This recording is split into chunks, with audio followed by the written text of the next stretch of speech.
Hello NewtonGATE fans! Welcome back to NewtonGATE Academy, where we make your dreams come true.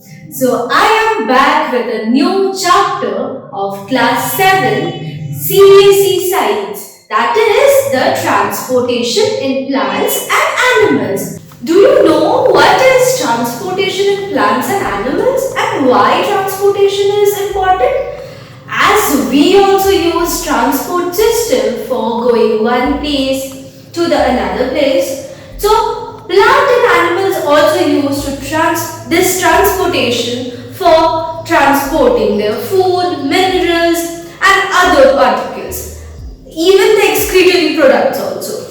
So this is needed for their growth and renovation of cells and etc. So the transportation in plants and animals have different organs and different tissues there. So we will discuss here some important questions and I will answer them to you, and I will also give you a practice set of important questions. So are you excited? So without wasting any time, let's get started. So my champs, this is my first question for you. The question says, list some animals that excrete ammonia in gaseous forms, and the option B says that excrete urea in the urine. So we have to answer these two kinds of animals, any example from them. Okay? So let me describe the answer to you. So, as we just know that there are three kinds of animals who can excrete in three different ways. One is they excrete uric acid and they are named as uricotelic animal. And another one is ammonia. They are known as the ammonotelic animal. And the third one is urea. So, they are ureotelic animals. So, here we need to give some example of these two. So option A says who excrete ammonia, that is fish and tadpoles. Okay, and the option B says who excrete urea in their urine, that is frog, mammals, in case of humans. All the mammals, but example here, human, monkey, etc. Okay, the examples are fish and tadpoles for option A, and frog, human, monkey, these are for the option B. Is it okay? Okay, let's move to the second question now. So let's see what the second question says. The second question says, what is the relationship between the rate of heartbeat and pulse rate? As we also know that blood is also a circulatory liquid that needs to be transported to every point of body. So what's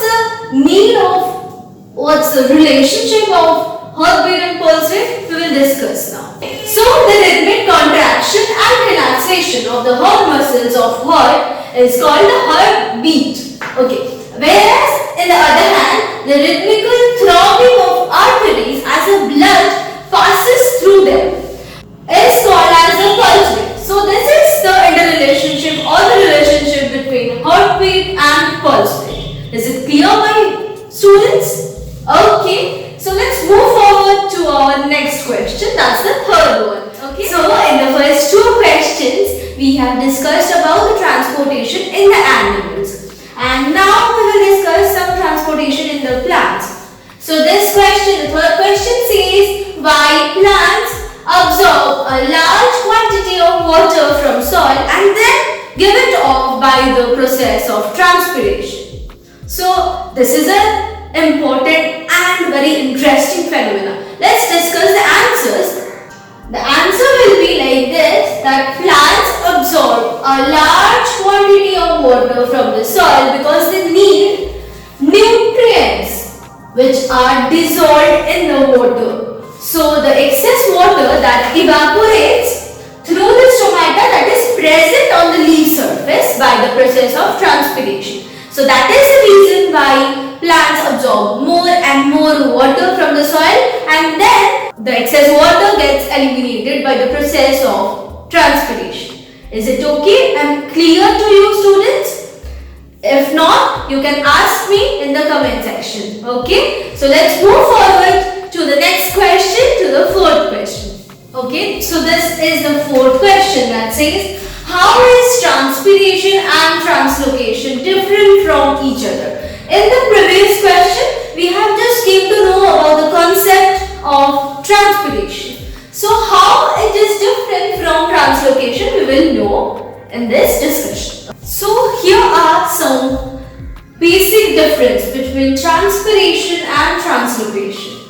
As we already came to know about the phenomena, that is transpiration, that is the evaporation of water from leaves of plant, and translocation, that is the transport of soluble products that is produced in the process of photosynthesis to the distant part of plants. And transpiration takes place through the stomata that is placed on the lower surface of leaf, and translocation, this occurs in the part of vascular tissue known as phloem. So phloem is the medium by which the translocated soluble product is moved through the distant portion of plant. Is it clear? Okay, so let us move to the fifth and the final question of this series. Okay, so the final question says, where do plants store their waste products? As I have already told that translocation or transportation is not about only water and food material. This also includes the excretory products also. These also needs to be transported to the outside world. So in case of plants, they don't have that particular organ, so they store their excretory products and then sheds off them. Okay, so we will discuss where they store their excretory product. Okay, so plant that store their waste products like gums and raisins in the old xylem. By any cut or any disturbance in the bark, these products came out. And plant stores waste in the vacuoles and leaves that fall off by time eventually. So this is the final answer. I hope you understood this. So here's the sweet end of my video.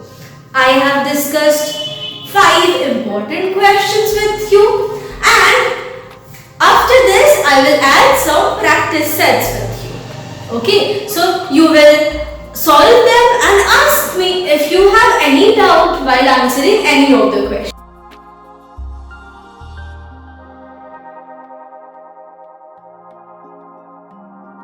So I hope you got the papers and got the questions with this. So if you like this video, please do like, share and subscribe with your friends. So till then, keep practicing and bye-bye.